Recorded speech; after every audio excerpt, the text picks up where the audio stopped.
Hi, my name's Jamie Edmondson. We're here in the Tweel for EWS round 3 and 4. I'm going to walk you through my Trek Slash.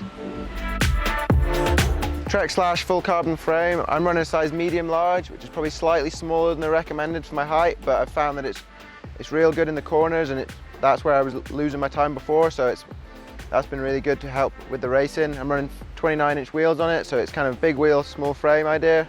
Seems to be really good for the enduro. I'm running the flip chip in the low position, just to help with keeping the bottom bracket low and planted, and it's real good in the corners. I'm running full 29 because I found it's helping with me on the techie climbs, and anyway you need to carry speed over the rough stuff, it's real good. I found that it means I have to use less energy as well. I tried to mull it a little bit, but decided to stick on the 29 just for how much speed it carries. And a lot of the stuff here, it's kind of tech, but you can't pedal over it, but you want to. So carrying speed is a big thing here, I found. I'm running a Super Deluxe Coil Ultimate. I've got a 450 spring on there. Compression's pretty much open, and found that that's really helped with the grip and keeping things smooth. I like the coil on this bike because it feels a bit more like my downer bike and what I'm used to, so that's a real plus for me. On the front, we've got a RockShox Zeb Ultimate. It's 170mm of travel, running 70 PSI, 2 tokens, compression's pretty much all the way open, rebound's about in the middle. It's real good for the sensitivity and having the support in the turns. Overall, I like my suspension pretty sensitive and probably soft compared to my dyno bike, but here it's probably about even. None of the rebound or compression's way too far off the norm, I think. Everyone seems to be running pretty similar settings there, and seems to work good for me.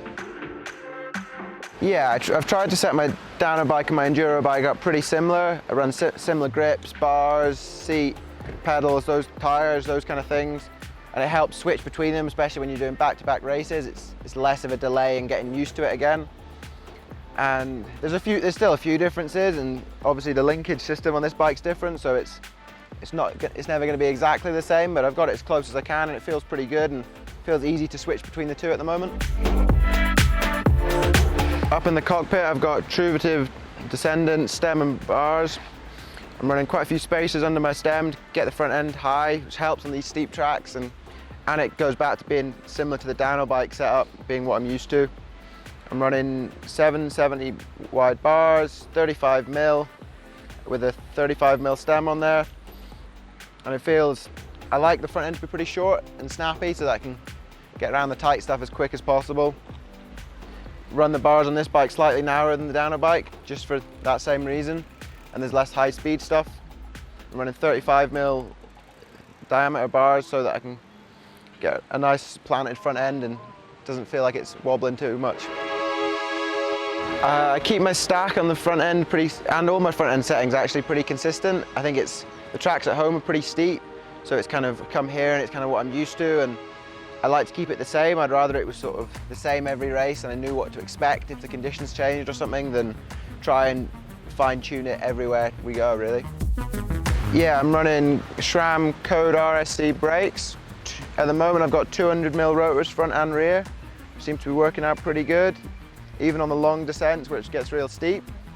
I run my levers kind of semi-flat. They're not completely flat, but they're definitely flatter than most probably, just to find that it helps with the arm pump and getting my body position where I want it to be. I like my levers to bite kind of in the middle, not too far out, not too close. And that helps on the longer stages I found, getting my hand in a comfy position with them.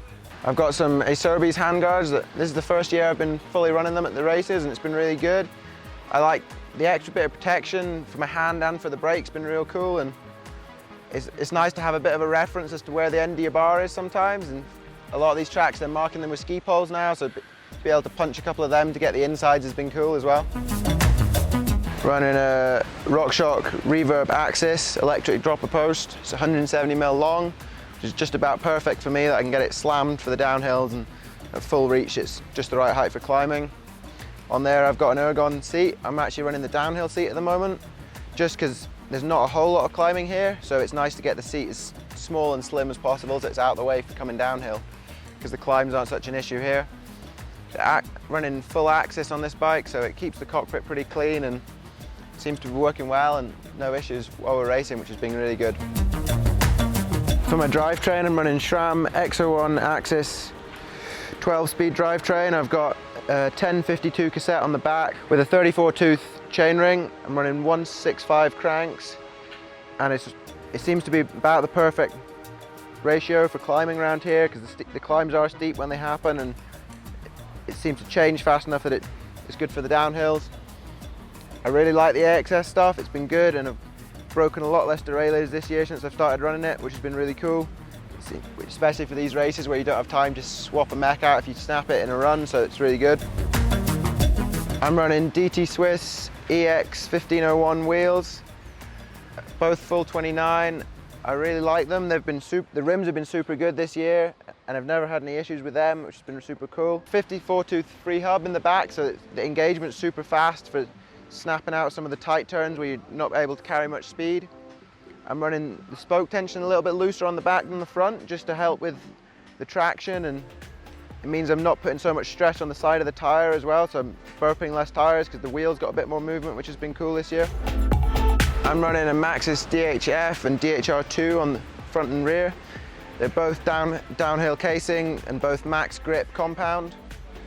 They've both been pretty good, and I haven't changed them through this season so far. Just with the wet and the dry races, I've liked to keep it pretty consistent, and it seems to work, especially with some of these races where you start the day and it's dry and then it gets wet. It's nice to be used to riding these tires in the wet, so that's been real good for me. They're both front and rear are both 2.5 wide, and I'm running at 28 and 32 PSI. So sometimes I would slightly change them, but only by a couple PSI. I'm a pretty heavy rider, so I like to have the safety barrier, having the harder pressures, and like I said, I like to keep it consistent. I think that really helps when conditions change mid-race. I'm running Crank Brothers Mallet DH pedals. I run the full pins, but run the back pins slightly shorter than the front, just to help getting in when your cleats get muddy. I prefer the downhill ones to the enduro ones just for these races, because you're taking your feet off so much. It's nice to have some support before you can get it clipped back in, which has been real good. So for a day's racing, generally I'd carry some snacks in my pocket. I just got one bottle of water on the bike, and I don't like to ride with a Camelback or anything, so just the bottle on the bike, and we'll try and fill that up a couple of times through the day. In the stash box in the Trek frame, we've got some tools. Sometimes I'll try and stash some snacks in there, and there's an inner tube in there if I need it as well. I've got a little racewear components Garmin mount that just bolts straight onto the knock block, which is real cool. They're made in the UK, and they printed me one up, and it just keeps the Garmin out of the way. And in the headset, I'm running a Bontrager tool. It's been real good this year, just to have it super handy and easy to get to. You don't have to think about taking your tool every time, which has always been nice, and it's just snug and stashed away in the front and looks super neat. My name's Jamie Edmondson, and this is my 2021 race bike.